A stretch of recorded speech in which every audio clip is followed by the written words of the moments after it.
We're coming. We're coming. We're coming.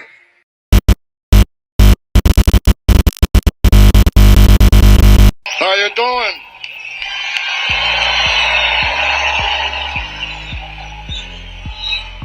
So look, if I offend anybody today, I don't care. Some of the media says I'm offensive. I'm okay with that, but I get to live in their minds rent-free. That's kind of cool. Hey, look, for the last 3.5 years, I wake up every morning pissed off about what this administration did. It's the most secure border in my lifetime. I've worked for 6 presidents, starting with Ronald Reagan. And every president I worked for took steps to secure the border because they understood you can't have strong national security if you don't have border security. We didn't know who's coming in, what's coming in, where it's coming in. No one was better than President Trump. He was one badass president who secured the border at unprecedented levels. Illegal immigration at a 45-year low. Illegal immigration down 83 to 90%. Extraordinary work. Joe Biden is the first president in history of this nation who came into office and unsecured the border on purpose. Not by mismanagement, not by incompetence. They unsecured the border by design. The first day I smiled when President Trump won this election. I woke up the next morning, I was happy. I smiled for the first time in a long time. Then I got angry again. Because even though they lost the election, they're still moving thousands of illegal aliens in this country every day. CBP One app's still running. They're selling pieces of the border wall, for God's sakes, that you, the American taxpayers, paid for at a hefty price, and now we got Biden again. There is no smooth transition. They're going to destroy this country up to the last day they're in the Oval Office. But I got news from January 20th. The greatest president in my lifetime is going to walk into the Oval Office and take this country back.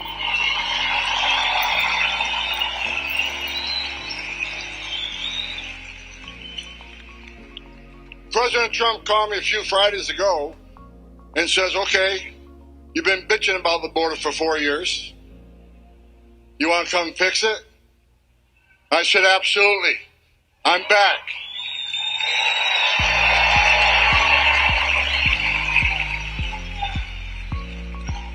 He's back. Who is this guy? His name is Tom Homan. He is a former police officer, immigration official, and political commentator who served as the acting director of U.S. Immigration and Customs Enforcement, ICE, during Trump's first term in office. He enforced immigration policies in that role.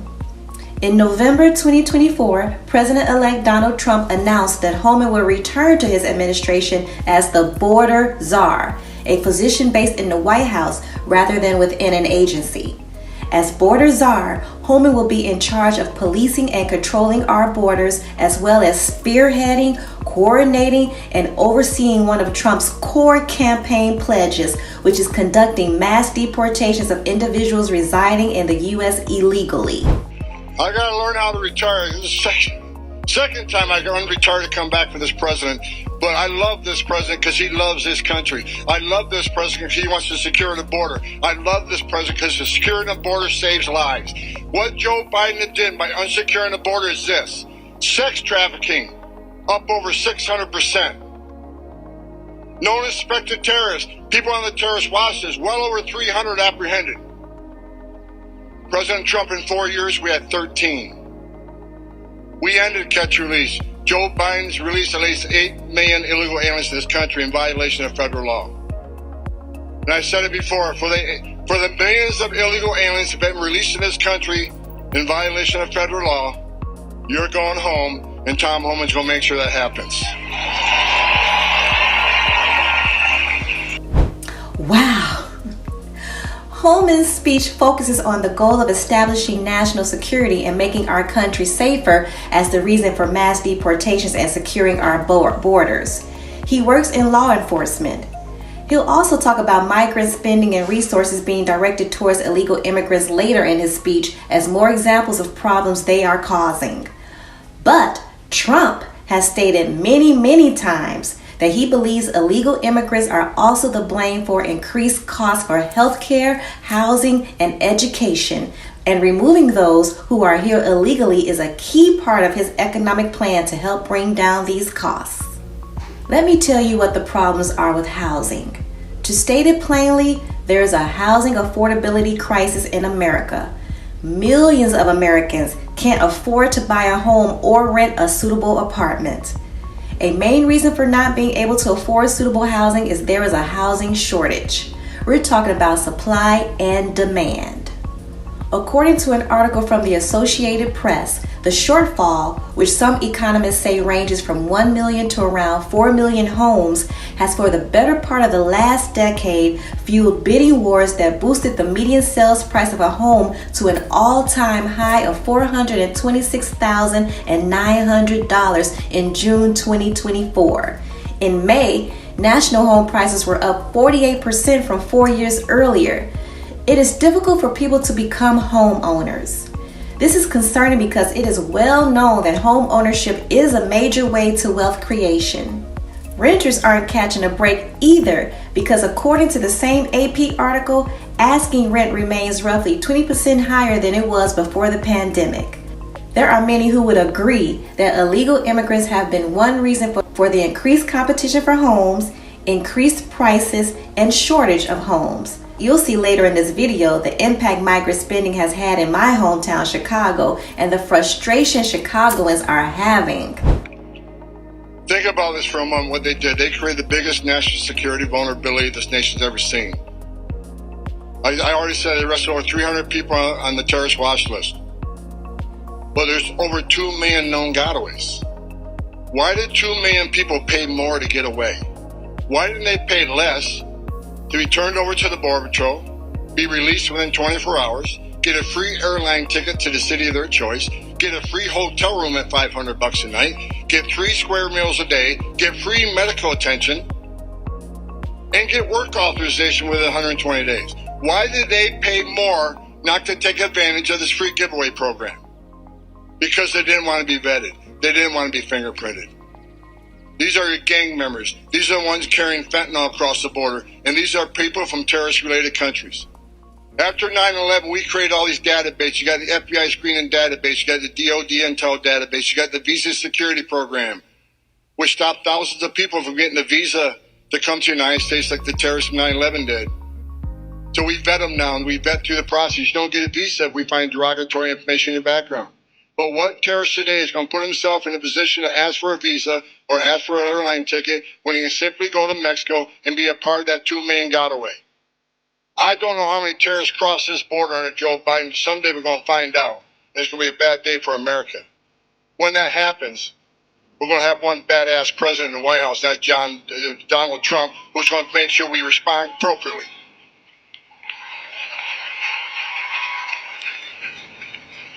People always ask me why I take this so seriously. And people say, Tom Homan's a racist, Tom Homan's a national. Say whatever you want. I don't give a shit.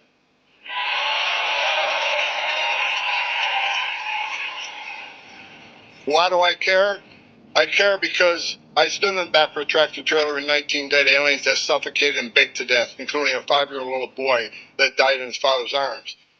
Throughout my career, I've seen tragedies, held dying children. I've seen dead aliens on the trail. I've talked to little girls as young as 9 years old that were raped multiple times by criminal cartels. They're animals. When you look into a little girl's eyes, 9 years old, who had adults take everything innocent, pure from her, you look in those eyes have no life in them. Her life will never be the same. That's what pisses me off. Because President Trump had us locked down. He had us locked down. And this administration came in and unlocked it. People die on the border every day. Women are sex trafficked in this country every day. That's why I'm pissed off. And that's why the best day of my life was President Trump getting reelected to save lives. A secure border saves lives. It isn't rocket science. I get fired up all over again.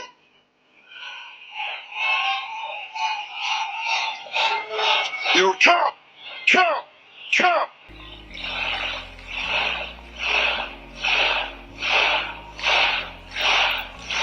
That's right. President Trump's going to make this country safe again. President Trump's going to make our border great again. President Trump's going to decrease illegal migrant crime at unprecedented rates because out of the gate, day one, we're going to focus on public safety threats and national security threats. They're first. They're coming first. And Trenda Agua, your days are numbered. My gang's bigger than your gang. And we're going to take you out of the country. We're going to port you out of here. Who do you think you are, coming to the greatest nation on earth and victimizing Americans in this country? Your days are numbered. You're number one on the list. MS-13, you're right behind them. To the sanctuary cities who want to attack me every day so you can put roadblocks up, you're not going to assist us. Shame on you. Shame on any elected representative, any congressman, council person, any mayor, any governor who don't want to remove public safety threats from your community and they're here illegally. That is your number one responsibility, is protect your communities. So if you're not going to do it, President Trump and ICE will.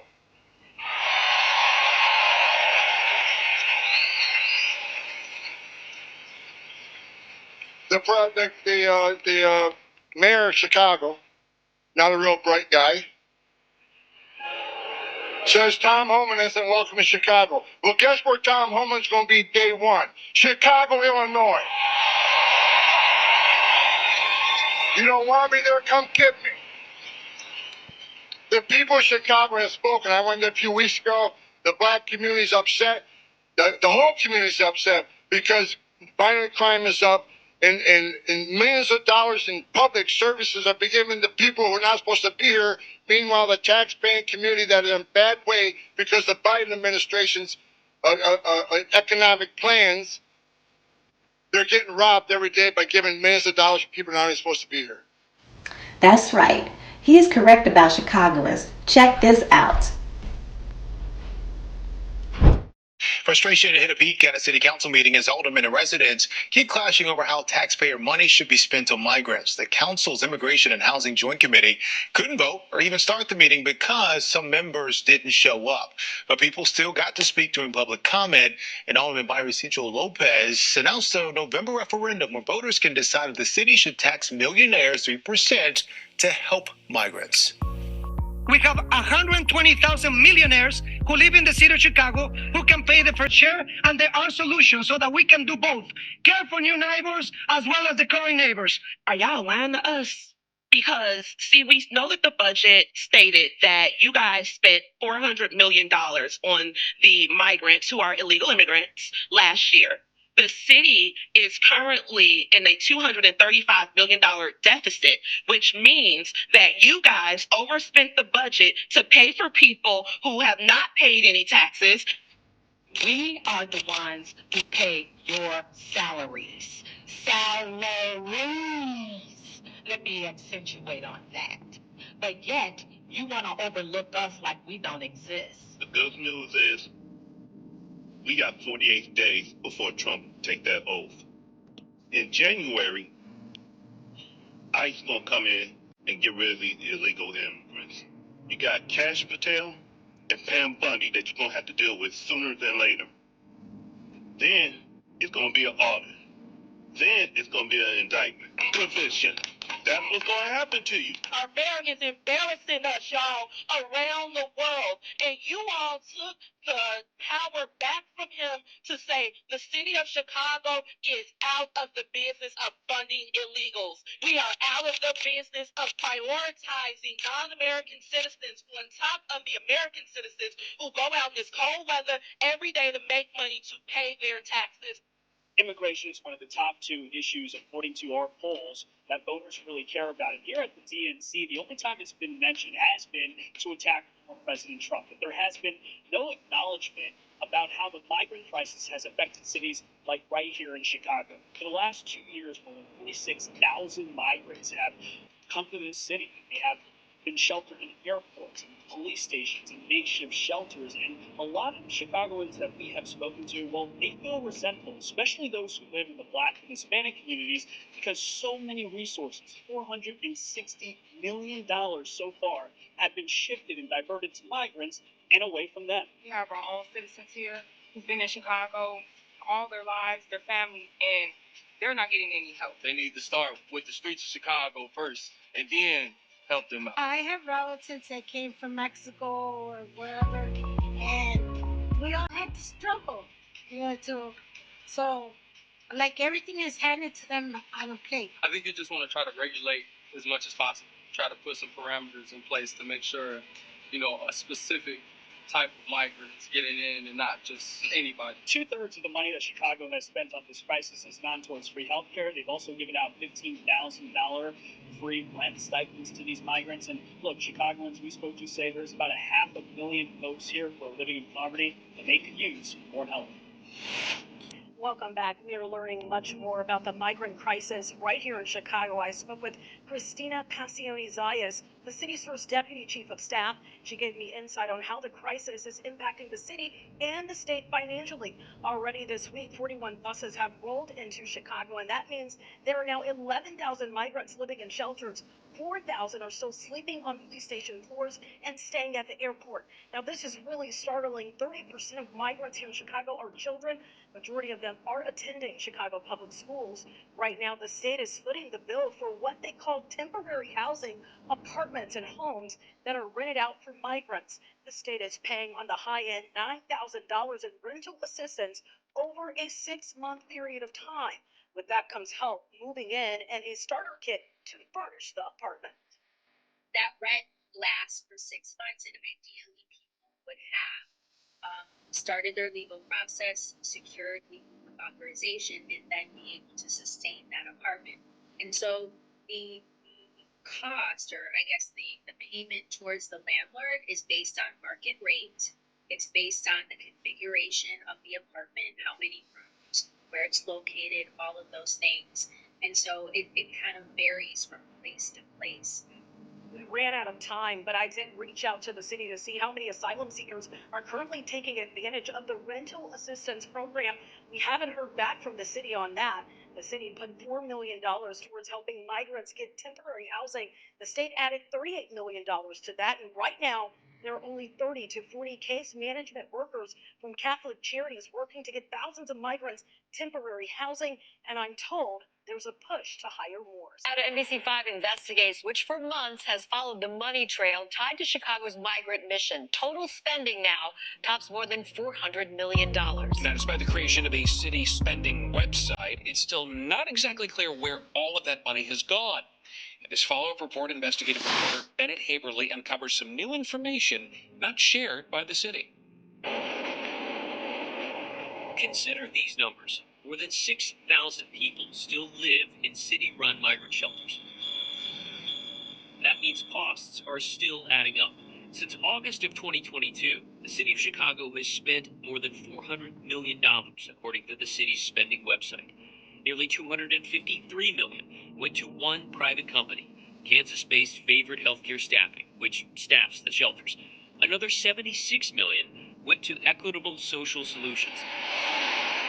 That company partnered with another called ReloShare, which helped identify and sign lease agreements with property owners of the buildings that eventually became the migrant shelters. That's where a number of those leases are. But when we asked the city months ago for copies of these lease agreements, we were given just 9 out of 27.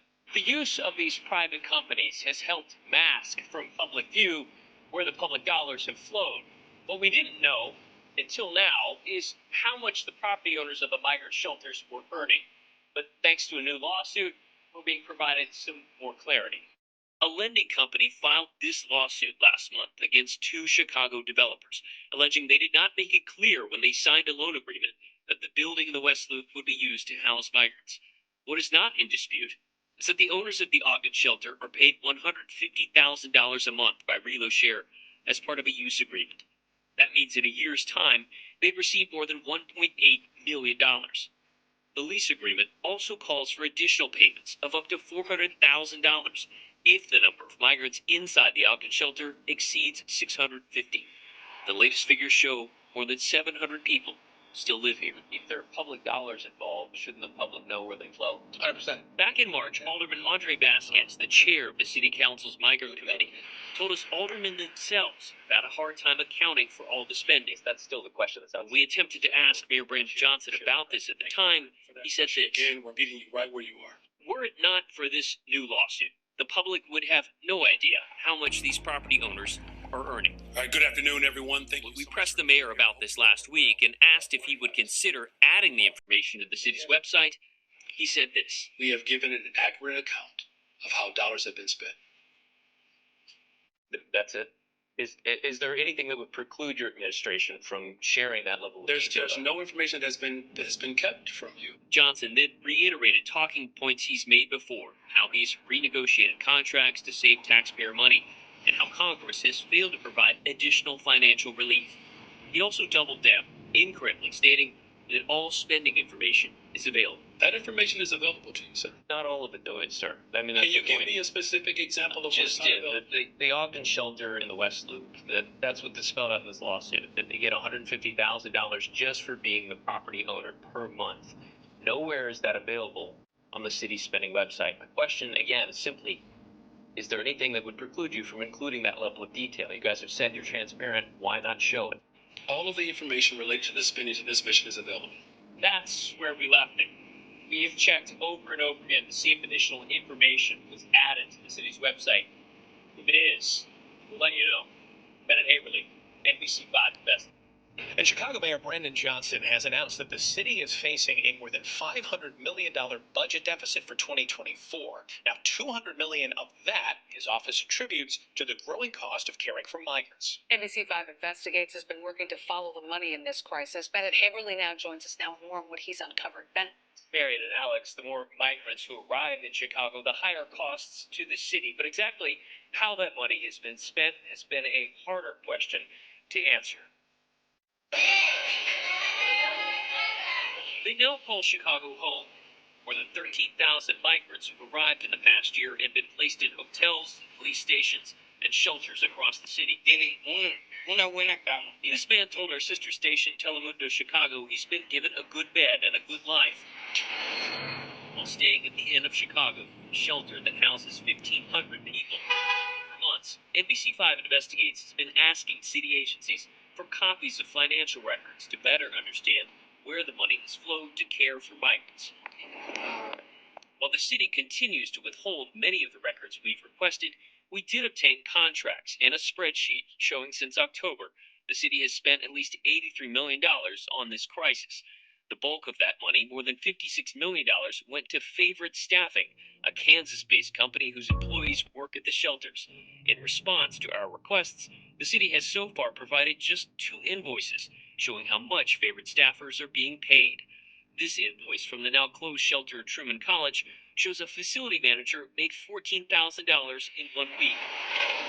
At this High Ridge YMCA shelter, an invoice shows a nurse earned more than $20,000 for a week's worth of work. That same week, the shelter's manager's invoice billed for more than $14,000. These invoices did account for overtime. When we visited that shelter this week, we were greeted by that same manager who declined to answer our questions and referred us to the city. I'm certainly aware of the challenges that I inherited, and this is why I've made it a part of my everyday focus. The influx of migrants is expected to cost Chicago taxpayers more than $250 million by the end of the year. Costs not lost on other city leaders. We don't have the money to support all of this. During Tuesday's budget committee meeting, alderpersons were asked to sign off on another $33 million in federal money earmarked for migrant care. It's a drop in the bucket. We definitely need more money. And for every dollar that they don't give us is more money we have to take out of our other funding. And we've made multiple attempts today to reach someone with Favorite Staffing. We'll keep you posted when we hear back. The city also asked for more time to get back to us on those records we requested. Marion? That's not the way it's supposed to be, folks. It's not okay to be in this country illegally. It's not okay to enter this country illegally. It's a crime to enter this country illegally. Now, let me continue to educate sanctuary cities. You want to not help? Fine. Shame on you. If you don't want to protect your communities? Shame on you. But we're going to do it for you. You're not going to stop me. We're coming. So put up all the roadblocks you want, because we'll knock them down.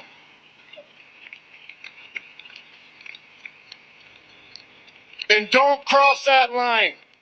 People say Homan threatened to prosecute everybody in the world. I'm not threatening to prosecute anybody. What I'm saying is there's a line. You don't want to help, that's fine. Well, there's two statutes you need to be familiar with. One's 8 U.S.C. 1324 III. If you knowingly impede, if you knowingly harbor and conceal an illegal alien from ICE, that is a felony, and there will be consequences. Now, let me make it clear. The governor says I don't have the authority to do that. Well, no shit. I'm not a U.S. attorney, but U.S. attorney certainly does. And we'll ask for prosecution. We will not let you prevent us from saving the American communities from illegal alien crime. It's not going to happen. We're going, we're coming.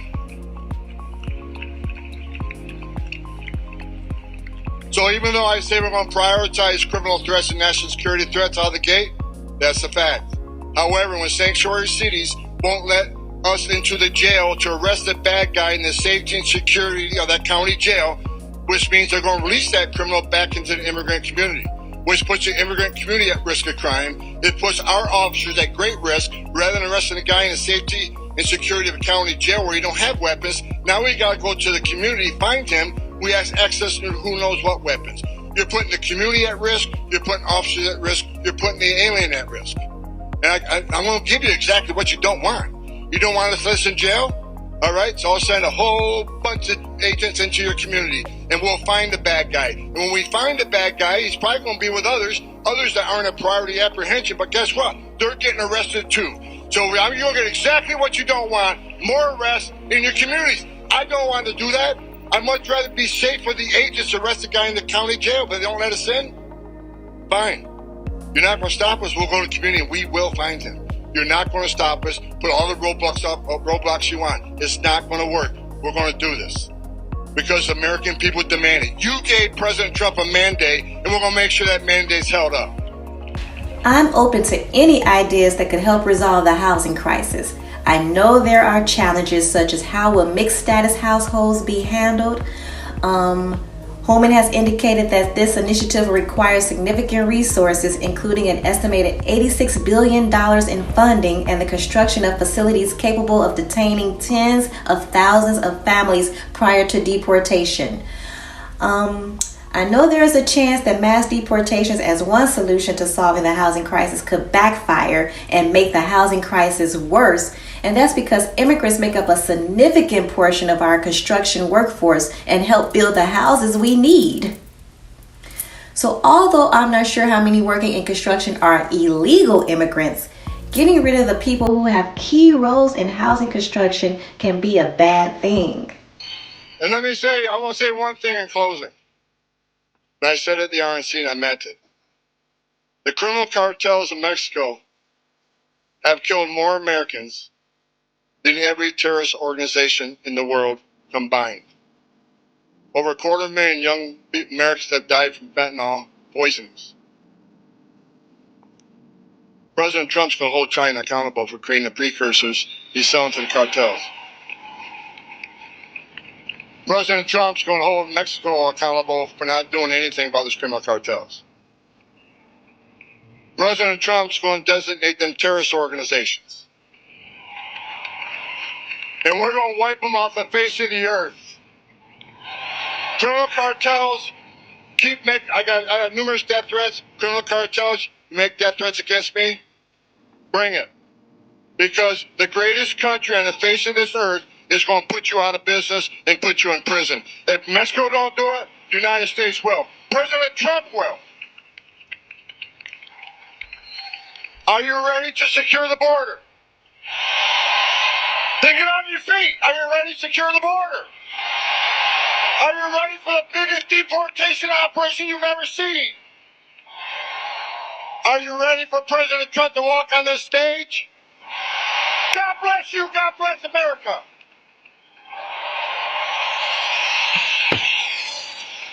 So tell me your thoughts. What do you think about all of this? Have a good day and please subscribe to my channel to enjoy more of my content. Thank you.